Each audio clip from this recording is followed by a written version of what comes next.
Hi everyone, it's Norman Kochnick here for Eyes on Cricket with Norman Kochnick. I'm actually live at the SCG, the Sydney Cricket Ground. We've just witnessed a game between the Sydney Sixers and the Perth Scorchers. The Sydney Sixers won quite convincingly. Perth Scorchers didn't look like they were in the race at all. Sixers won their third title, equaling Perth now. They've both got 3 titles. That was a wonderful result. But I'm also actually going to talk about what happened in India with, of course, the match between England and India. It's the second day's play has ended, and as you know, England have been batting particularly well. And of course, Joe Root got a magnificent double hundred. In fact, that is his third major century in 3 innings or 3 tests, with some 228. He's got 186 and now a further 218. He has basically reached a point where it's almost Bradman-esque. He has literally looked at his situation very closely and has actually done a magnificent job. Quite incredible indeed. The reality is that that's left India trailing behind at a scoreline there of the actual score itself is, let me have a look here, is 8 for 555 after the second day's play, with the likes of Bess and the likes of Leach both not out. So Bess is not out 20, I think it's 28, and Leach is not out 6. Incredible performance. I mean, the likes of, obviously, Ben Stokes performed very well. He got 82. The fireworks, you can see behind me there. You can see fireworks going madly. It's celebrations there of the Sydney Sixers performance. There's a major crowd staying back after the match, wanting to capture this live. It's quite incredible to actually see that. Quite an amazing sight you can actually see there. Fireworks going on as we speak. The Sydney Sixers again have won that match. Going back to the match there between there, 8 for 555, if you look down the batting order, if you go up the batting order itself, you have a situation where Josh Butler got 30, the likes of Ollie Pope contributed 34. Obviously, Ben Stokes got a fantastic 82. Unfortunately, he played a rather loose shot, but he batted fantastically. And the likes of Sipley already with his 87. Quite an incredible performance by England, scoring 8 for 555. Still batting into the third day, and with these fireworks, but not for England, they're actually for Sydney Sixers. The reality is, India have not yet batted in that match, so we really don't quite have a true gauging of the match itself, whether or not India can also reply with a score of much more than 555 and at least have a draw out of this match. I can see the result will actually lead to a draw at this stage. I'm expecting India to bat very well, even though England have scored a magnificent 8 for 555. And they'll be finishing their innings early on tomorrow. The reality is the Indian batting line on such a flat pitch. The likes of Ishan Sharma bowled pretty well. He's got 2 wickets.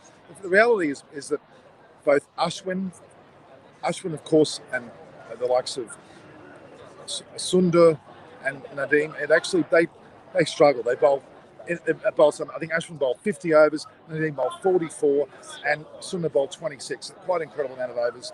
Very hard to come back from that. Admittedly, though, India haven't batted. You haven't seen Rohit Sharma and Gill come into bat with obviously Pujara, Kohli and Rahane. That'll be quite an amazing number of players in punt. That top 6 will see us, but I've got Sydney Sixers flag on. The reality is India have it all in front of them. We're going to a third day that really does, unless India fall apart, I can see India batting for at least 2 days, leading into a drawn match. Now, don't forget, India have to actually go about this match in a very special way. They need to win this series. 2-2, for example, won't cut it. They won't get through to the World Test Championships in June. That'll lead to potentially even Australia getting in against New Zealand. New Zealand has made it, and India and England have both got chances of getting in.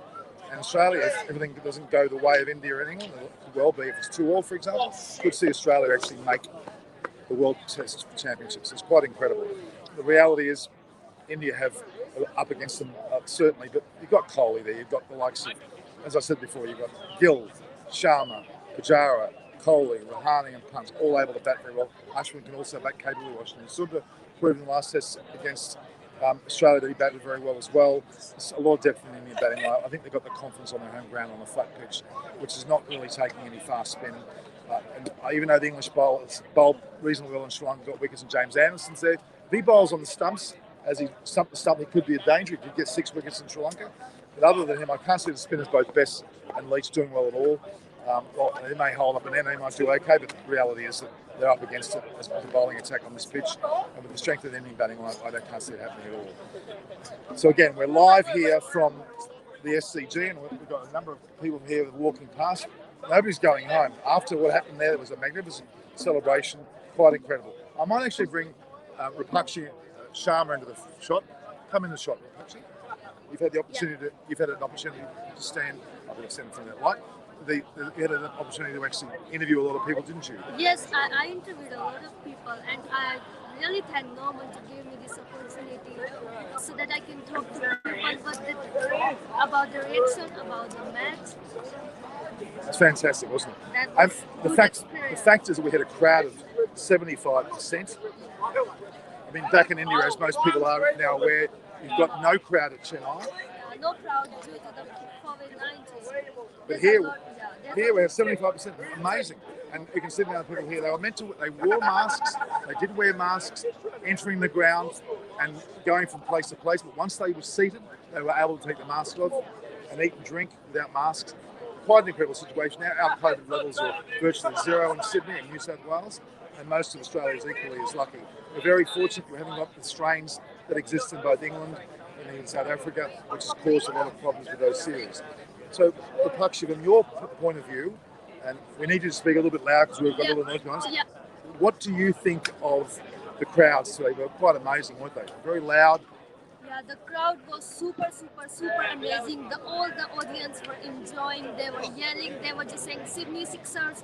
I can say that they were really enjoying because there was no COVID restriction in the Sydney cricket ground, as we can take masks and we can do whatever we want to do. We can really enjoy and we can cheers.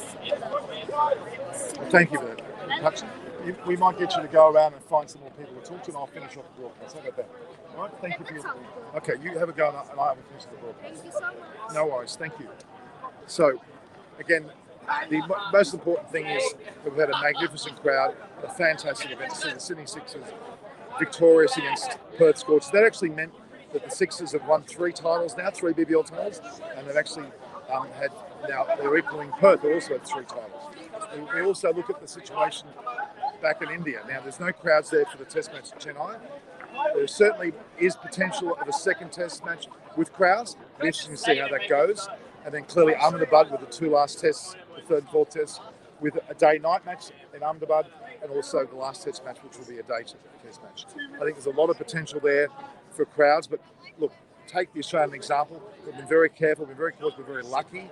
We're obviously an island country, we've got not a lot of issues when it comes to the whole situation. So it's been fantastic, and I appreciate it. And certain people making comments there. It's been great to have commentary throughout the presentation. As much feedback as you want, it certainly is appreciated. And look, thanks again for your time. This is Norman Kochnik live from the Sydney Cricket Ground. We'll be back here shortly. In fact, I'm going to be interviewing Harini Rana very shortly, also live. We'll be talking about the state of play in India with the Test match and even the relationship to the World Test Championship. All right, thank you very much for your time, guys. Talk to you very soon. Again, this is Norman Kochnik from Eyes on Cricket with Norman Kochnik. We'll bring Rapakshi back in again. Yeah. Rapakshi, just we say goodbye as well. Goodbye. Have a lovely evening. All right, all the best, guys. We'll talk to you very soon. And hope India win. Well, we hope India win. We certainly do. I hope India win. Well, they're going to have to work very hard with their batting, but I think there's every chance they will. Thanks, guys. We'll talk to you soon again.